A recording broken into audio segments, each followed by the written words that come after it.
You bite into a pepper. Your mouth catches fire. Your eyes water. Your nose runs. Every nerve in your tongue screams the same message.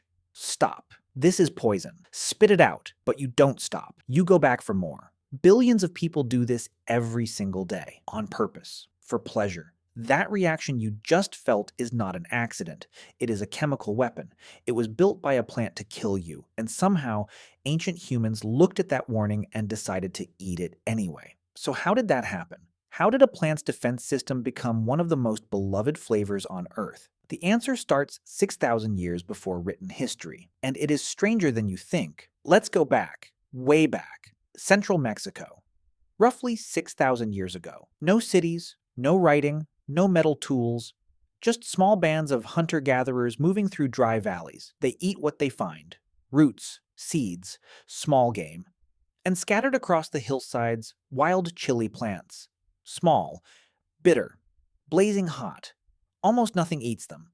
Almost nothing except one very specific group of animals. Birds. Here is the twist that changes everything. Capsaicin, the chemical that makes chili burn, does nothing to birds. Nothing at all. Birds lack the receptor that mammals have, the one that reads capsaicin as pain. A bird can eat the hottest pepper on Earth and feel nothing. To a bird, chili tastes like nothing more than a snack. This was not a mistake by the plant. This was the plan. Mammals chew seeds. They grind them up. They destroy them. Birds swallow seeds whole. They fly for miles. Then they drop the seeds somewhere new, wrapped in natural fertilizer. The chili plant wasn't trying to stop all animals from eating it. It was trying to stop the wrong animals. Capsaicin is a filter. It burns mammals away. It waves birds through. Scientists have tested this directly. In 2001, biologist Joshua Tewksbury ran an experiment in the wild chili fields of Arizona. He fed capsaicin-loaded fruit to mammals.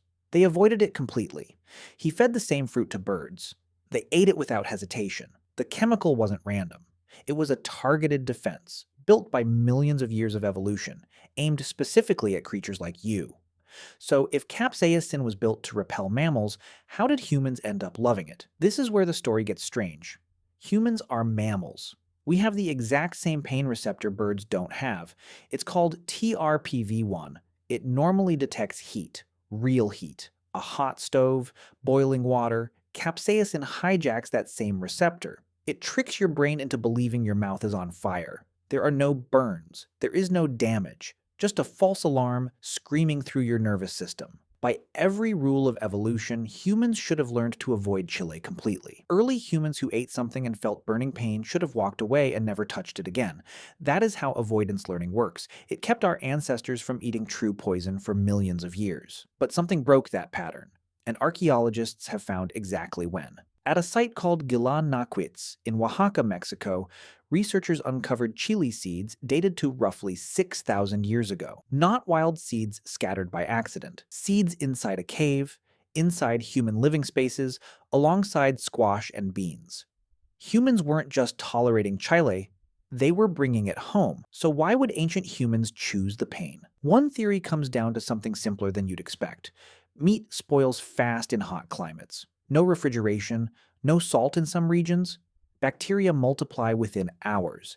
Capsaicin, it turns out, kills many of the exact bacteria responsible for food spoilage. Researchers Paul Rozin and Jennifer Billing studied traditional recipes across 36 countries in 1998. Their finding was direct. The hotter the climate, the more spice recipes used.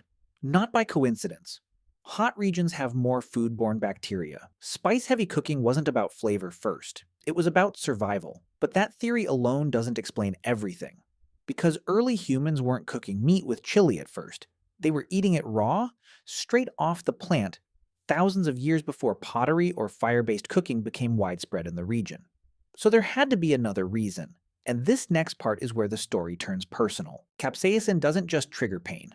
It triggers a chemical reward. When your brain registers that false burn, it releases endorphins. The same natural painkillers your body uses after an injury. It also releases dopamine, the same chemical tied to pleasure and reward. Your body thinks it has been hurt, so it rewards you for surviving. That relief you feel after the burn fades, that lightness, that mild high, is not imagined. It's real. Researchers now call this phenomenon Benign masochism, a term coined by psychologist Paul Rozin in the 1980s. The thrill of controlled danger.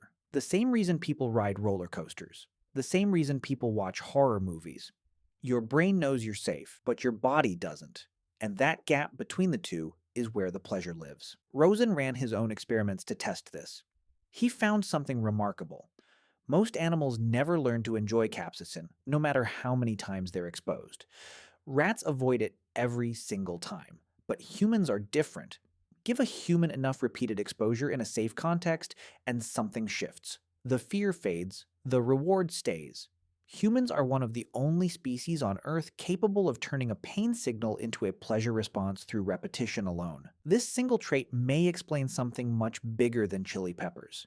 It may explain why humans, alone among animals, deliberately seek out discomfort. Cold plunges, extreme workouts, spicy food, horror films. Every one of these follows the same pattern Rosen described. Controlled danger.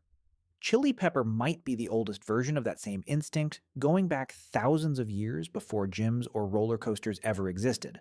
Once ancient humans crossed that psychological threshold, everything accelerated. They didn't just eat wild chili, they started selecting it, choosing the spiciest plants, replanting their seeds, favoring the ones with the boldest flavor.